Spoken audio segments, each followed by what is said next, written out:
Do, do, do, do.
Hi, Michael.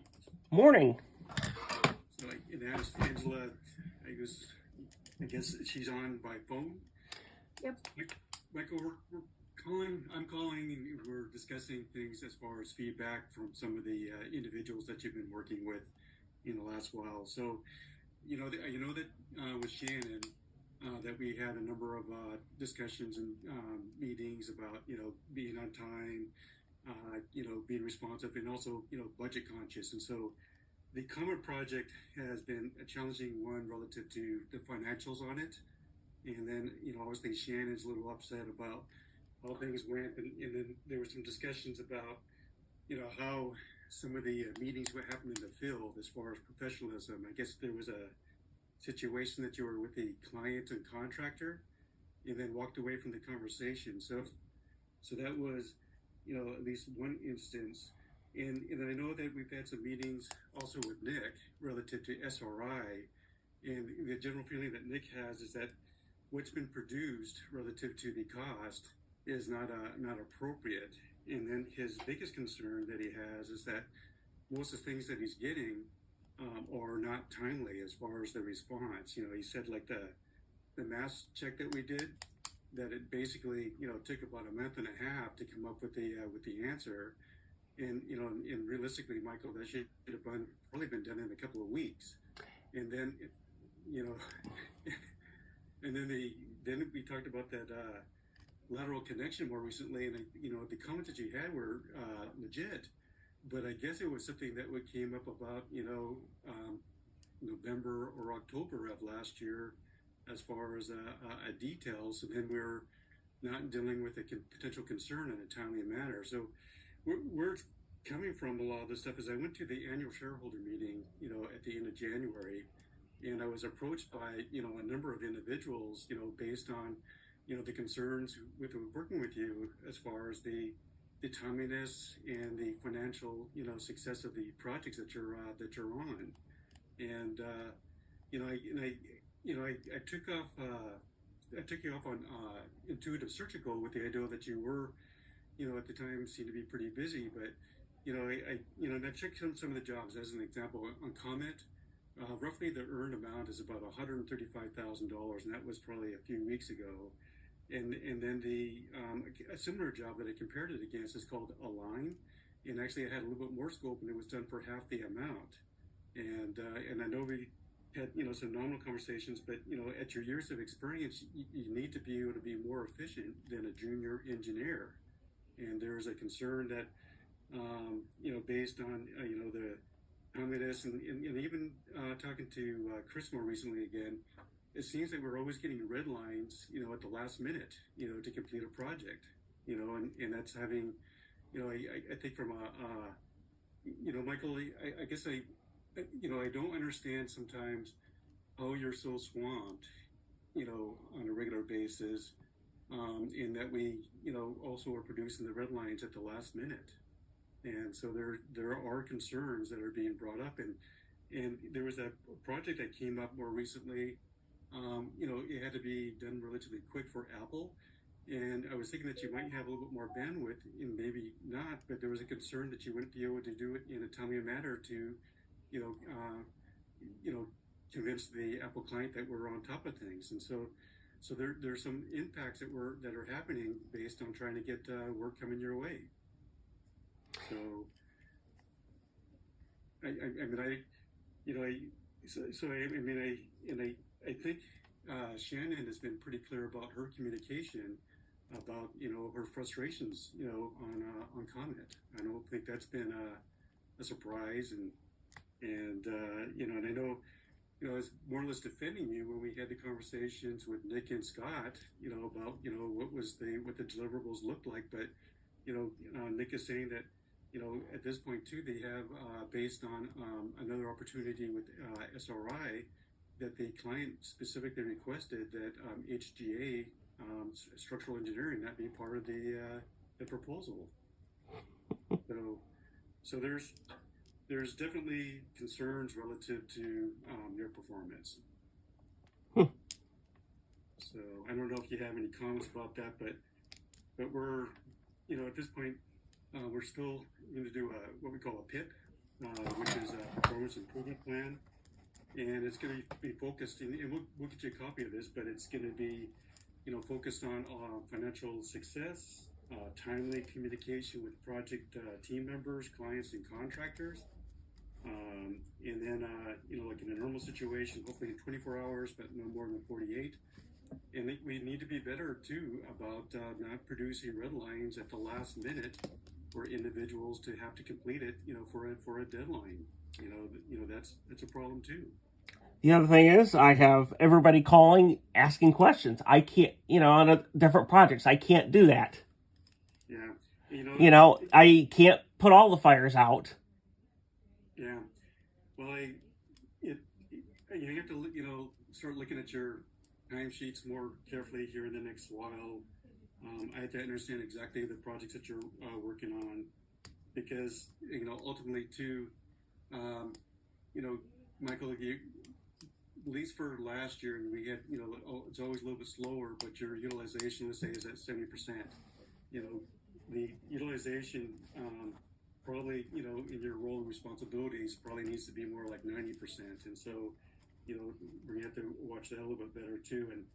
And so the success, would have been is that, people would be, you're saying you get a lot of questions, and I gotta, understand, where all the additional questions are coming from, because if they are, that's a positive, relative to, reaching out to you. That's been the concern too that I have, is that people are going to be less inclined to, reach out to you, based on, project roles and responsibilities. And it's some individuals at this point flat out won't work with you. Shannon would be one of them right now. And it gets kind of limiting, as far as, trying to, plug you into projects when they have individuals, PMs, that are concerned that you'll be on the project. That's happening. So, do you have any, besides the fact that you're getting a lot of questions from individuals that inhibit you from completing, the red lines in a timely manner? I mean, do you understand some of the frustrations that have happened on comment, as an example, and then, any comment about the timeliness of some of the responses on the SRI, the Stanford Research Institute, as far as this gifts? It's just, it started out one thing and then it became another thing. That's out of my hands. Well, out of your hands, but then, and according to Nick, again, he believes that the communication I get from Nick, that it took about a month and a half to resolve the percentage change as far as the lateral loads, to be able to let them know if that was a viable option. Is that? I don't think it was a month. I'm pretty sure of that. I will have to check my records. I'm pretty sure of that. Okay. And then, and then the detail as far as the clip, I mean, so again, some of the PMs, Nick's actually been pretty polite about some of this stuff. too, but he's going, I feel like I have to ask for more money to basically cover, Michael's efforts, and he's kind of communicating that what the end result is not consistent with the fee. So, yeah. So Michael, you have 20 years of experience, and plus, I think it's 20 years plus, and then run rate. I was under the impression when we hired you too that you were working, pretty much on your own, and having to work with a kind of like a developer-driven type of process, and had to do a lot of creative solutions. But the ideal is that I'm working on a ton of projects, and even at my rate, my jobs are almost always profitable, and it's because I'm able to produce it at a much more efficient, manner. And the question is that are you able to produce that information in an efficient manner based on the fact that you're paid, relatively well, relative to your years of experience, and to be able to be successful, you be more efficient than a junior engineer. I'm doing my best, but when people change things, there's nothing I can do about it. Well, yeah, but if they change things, usually at some point too, we're able to get additional services. And I know that we have in some of these projects been getting additional services, and Nick's been asking it, to get this stuff. But it's a factor of how much can we get as far as additional services. So Michael, there's going to be some more scrutiny in the near future, based on your performance, for me to understand it. I mean, I don't like to be in this position myself, but in order for me to understand exactly what's happening, why are we, taking twice the amount of time to do something as far as the billable hours, and then, find out exactly, who, I mean, give me some examples of some of the requests, because I know I give you some incremental stuff, because I like the idea that you're there in San Jose, and that we don't have to do a site visit to something to check it out. Like my more recent request for Lisa Mieta. I mean, there's definitely advantages for us to have you, part of the organization and being in San Jose, but at some point, if there's anxiety about having you on the project, that's going to be a challenge. Well, when I'm put on multiple projects, the problem is I have to start and stop and start and stop. That's the problem. Mm-hmm. Because you have to think about them. Mm-hmm. And I'm doing my best. When I get interrupted, I write things down that I have to do, like ISI, the loading dock stuff has moved around. I get pulled on other projects. When Comet came in, it's been a fire, basically, a firestorm. Yeah. And there's nothing I can do to control that, Yeah, but if I would talk to Shannon, she would probably believe that, you've been able to get to some of the fires when they've occurred, on that one. But I think Shannon's belief of your performance in that job at the end of the day was not ultimately acceptable. And this is what I have to, ultimately rectify and understand, because, we it's not like I didn't look at comparisons, to see, the scope of the work, that what was ultimately produced as far as deliverables, and compared against equivalent projects.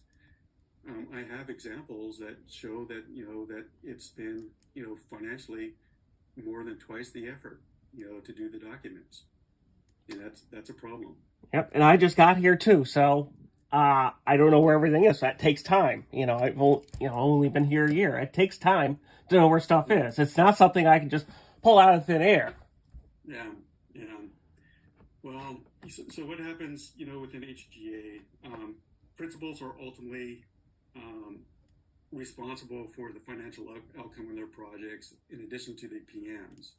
And then what happens is that when they believe that their the financial health of the project is being impacted by our services, there's a reluctance to use internal HGA services, you know, you know, and so, you know, it's a problem if we can't make I'll call the PM and the principals financially successful, you know, and then again, there's a general belief that the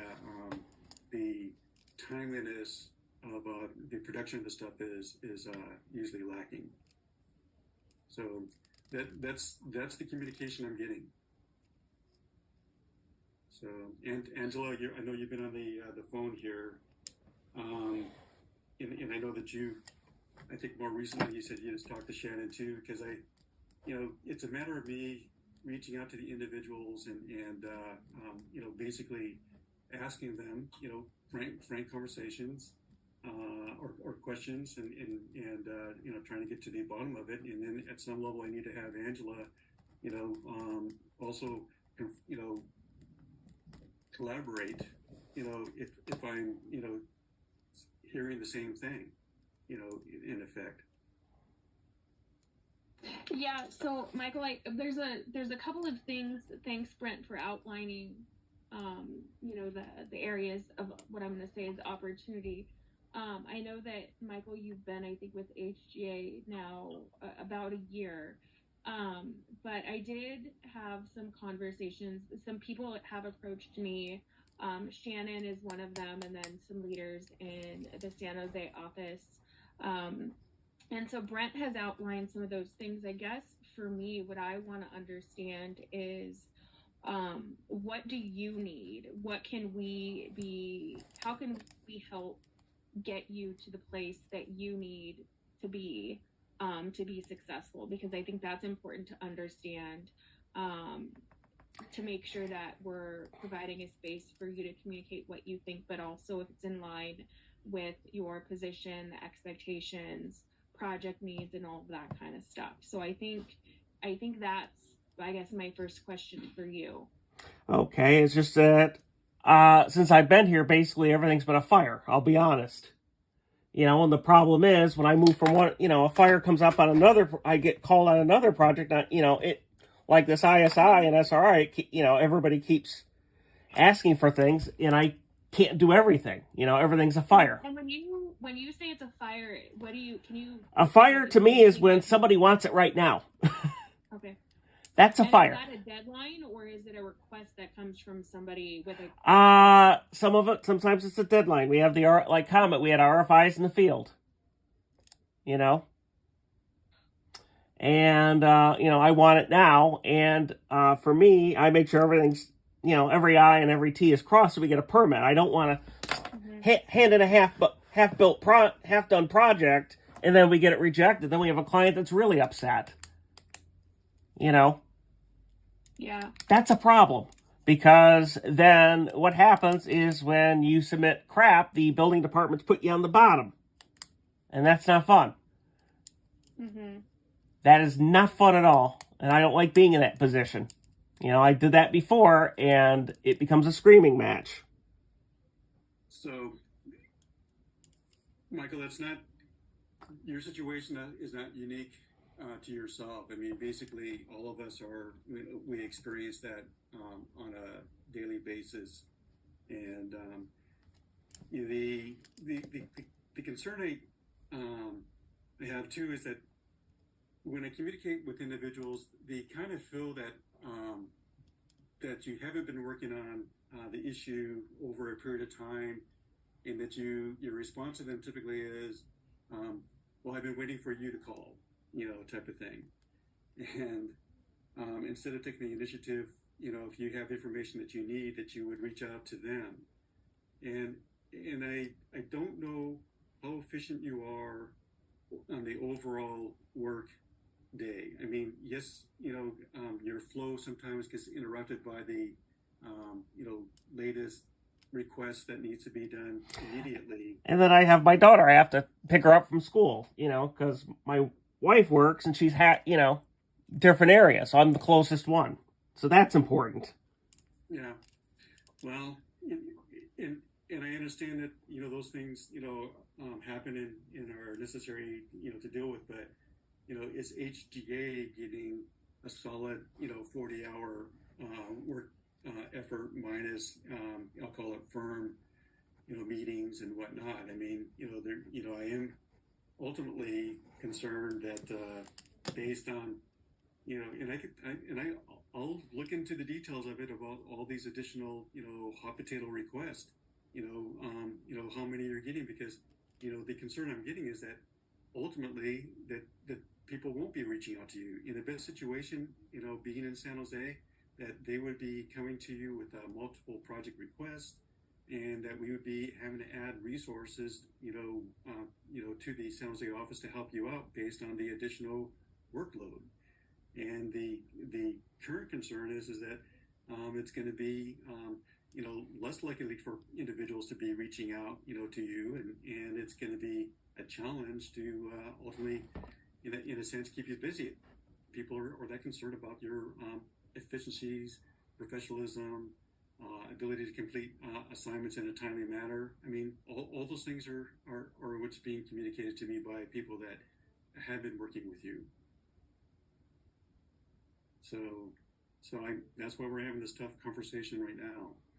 It's something that I need to, correct and move forward. And if it can't be corrected, bluntly, Michael, HGA and we'll have to part ways with you. I mean, Angela wants to make this work, and I got to structure this in a way that I create the what's important for the the goals of being successful, and then I gotta monitor it to understand exactly what's happening in the near term on a more regular basis. So yeah.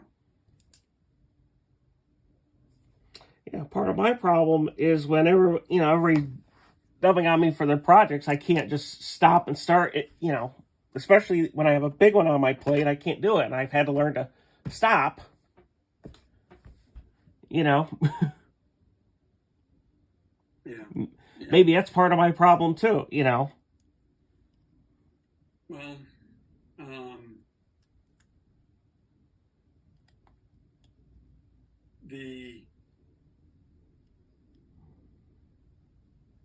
Angela wants you to be successful, so, we will identify what that is to be successful, and we'll do, on my part, a little bit more monitoring of what's going on in your typical work life, and how we're producing the deliverables, and hopefully we're doing it in a cost-effective manner. So those will be spelled out, Michael, and we will see if there's a way to make this work on a long-term basis. But I'm concerned that that you do step up, and that individuals will, basically in the best situation, reach out to you on a more regular basis, so that we are adding to our resources in San Jose. And right now, there's a concern that there's a reluctance. So. Okay, I've got a question. How many employees have you placed on the PIPs, and have any of them survived? And whom can I talk to? As far as I'll jump in, Brent. Michael, I would say I'm on this call for both you and for Brent. And so if you have questions, I would say me. I'm happy to talk through it with you. I'm going to give you my opinion and my perspective is, I've only been with HGAs for about maybe a little less than you, probably 8-9 months. And so I'm still learning the HGA way, but I have seen, there have been a couple of individuals that I have worked through PIPs with, and they have been successful. And so there's a document that Brent has put together that we can get to you. And if there's anything, the document, there's very specific things that we at HGA need for the actual work. But if there's things that you need, we can definitely talk through those things too. And so again, in my opinion, is PIPs are not meant to be punitive. It's a formal framework for setting people up for success, clearly identifying opportunities and measurements of how success is going to be determined. And so there's not any desire for anything to be a surprise. There's no hidden agenda or anything like that. So I know it probably doesn't feel like that, but really they're not meant to be punitive at all. Just I've seen them used in the past, can be. Mm-hmm. Oh, I've seen them in the past. I've seen a lot of my friends went on had these and they got laid off. Yeah. So that's why I check on things for that reason. That's why I ask the questions. Yep. Because I don't know what it is. I've seen them used punitively. I've seen them, used to manage somebody out of an organization, Yep, and I've seen that in my career. I've seen organizations that do that, but my experience here at HGA has not. I have not experienced that. And there also should be regular check-ins. Back to my point about nothing being a surprise, and the desire to be transparent is open communication, and constant communication should hopefully allow you to feel like you know where you stand, and it's an ongoing thing, a conversation and stuff like that. So it's not, hey, you have a week, and if these things don't pan out, then we're gonna terminate your employment. That's not the approach. It's not my approach. Yeah, I've seen these plans and I've seen them get used in different ways, and I've seen it, and I've had friends that have had that happen. So that's why I'm asking. Well, I'm expected, and it's at Angela's, she's indicated, the approach. I had to be clear about my expectations, to be successful. And relative to experiences as far as successful PIPs, I know at least of two individuals that are currently in our office on the architectural side that are still employed by HGA after going on to a PIP. And then a PIP is intended to be at least initially over a defined period of time. Correct, Angela? Yes, correct. And then ultimately what it would be, Michael, is that normally there would be regular, at least yearly reviews, to check on how things are going. But ultimately, at this point, I just need to understand a little bit better exactly what's happening in your work life on a more regular basis, so I could be, like, in this situation, if you really are being inundated with multiple requests, that's an understandable thing. But if it's over exaggerated, that's a different situation. So,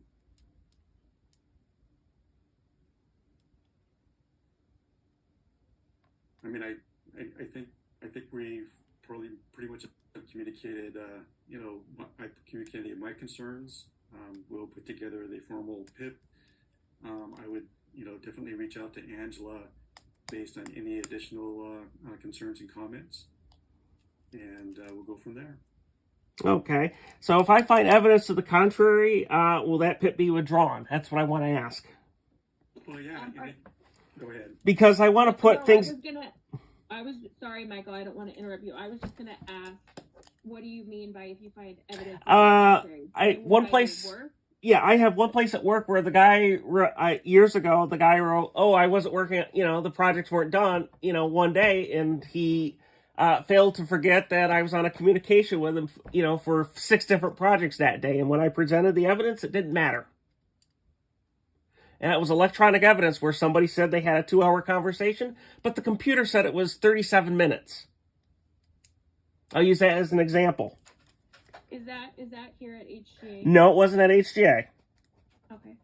So I think our goal is if there's, well, what I'm hearing from Brent, and I'm not going to speak for you, Brent. So what I'm is if we've gotten feedback that is not validated or does not stand, I think we've had some conversations where there's been some consistent themes, which is why this is coming up. But if there's something where there's some circumstances, we would of course review whatever that looks like, whatever you would bring to us, and then make some sort of determination. But without, knowing what that looks like or anything, I'm not sure that I'm comfortable saying, we have to look and see what the specific scenario is. Yep, because I've seen that happen, and for different places I've worked, and one of them they hired somebody a lot cheaper. That's what was found out, Yeah. Yep, and those are different. There's different paths, and we can, if after you receive the document and stuff, Michael, I'm happy to walk through it and talk through your concerns and things like that. To put your mind as much ease as possible. But we can do that. I'm happy to do that. Yeah, it's just I've seen them, PIPs used to manage people out, Yep. Something, and you don't ever forget it. You don't ever forget it. Yep. When you have evidence to the contrary and they don't listen, somebody doesn't listen, it depends how they're used. Yep. And I'll believe the feedback, as I like to say, I'll believe it when I see it, Mm-hmm. Is this going to be active where somebody's going to be helping me out, or is this just one of these things where you try to get a hold of the boss to talk about it and no response? So I don't know which this is, to be honest. So relative to your compensation, I mean, we're not, like in your situation, set up that you have multiple people working underneath you on big projects. And so then the question is that based on your compensation, do we have to, basically increase our fees by 50% to cover your compensation? I mean, that's our struggle right now is that, we're using kind of like historical data and trying to use what we think is reasonable timelines to be able to, complete tasks, to be profitable.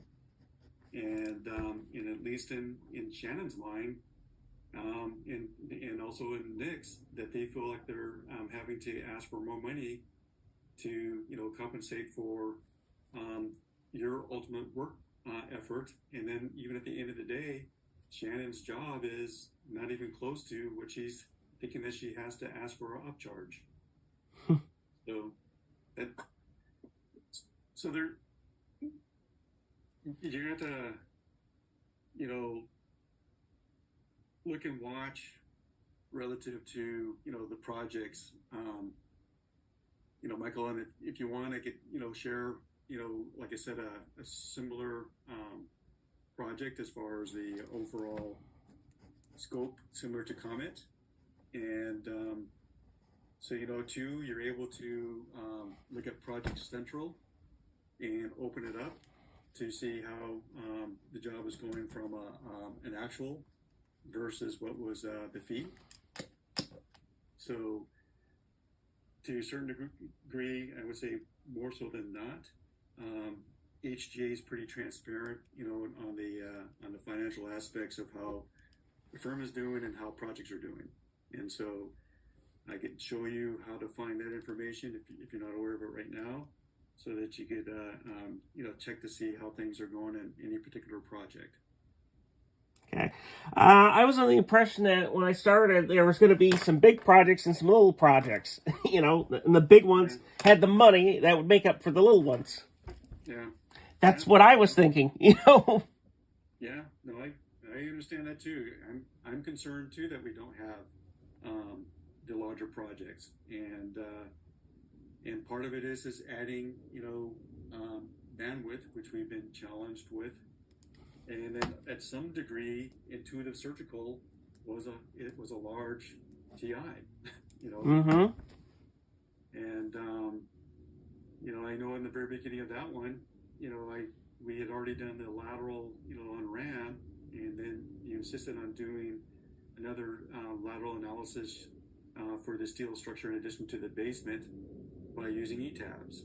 And you said you needed to do that to feel comfortable yourself. And so I know that you've done certain things, and I'm not against the fact that you want to have a comfort level, but I know that you've duplicated some efforts associated with intuitive surgical too.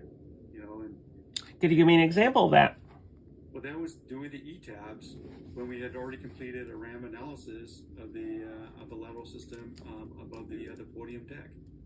That's an example.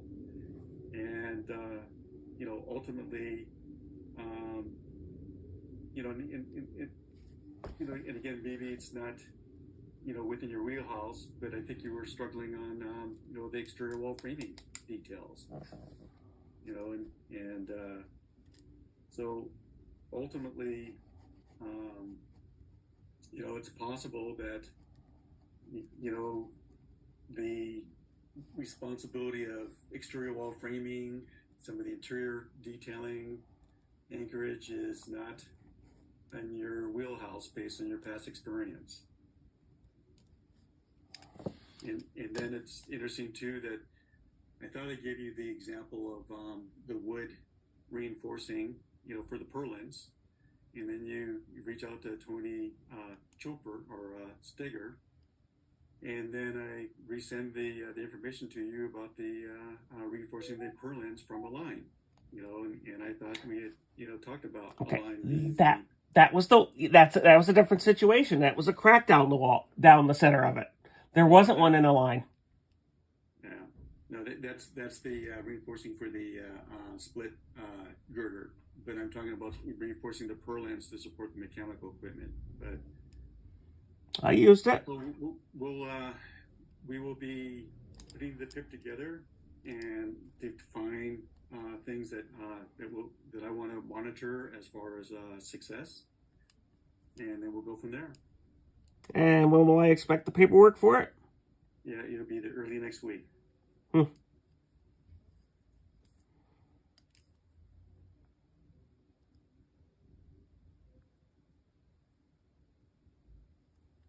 So,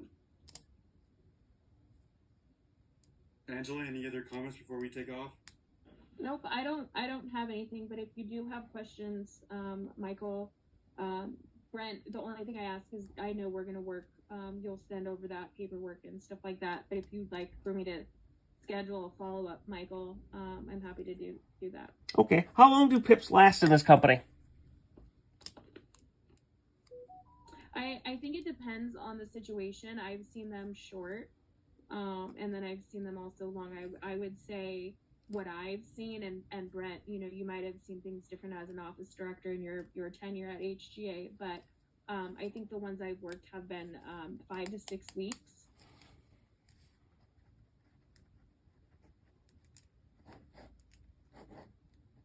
Yeah, they're usually on the shorter side than the longer. Yeah, because I've seen them and where they, before the PIP was up, they laid my friends have went through it, they've laid people off.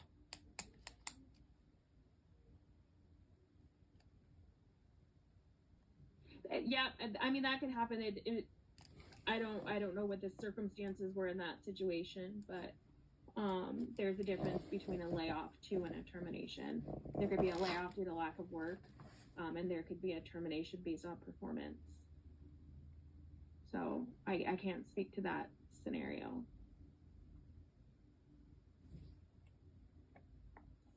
But I don't have anything, Brent. We'll just get that stuff to you, Michael, and then answer any additional follow-up questions next week.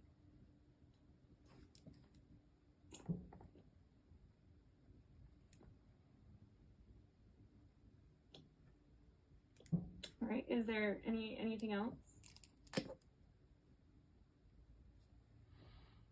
Nothing I can think of, no.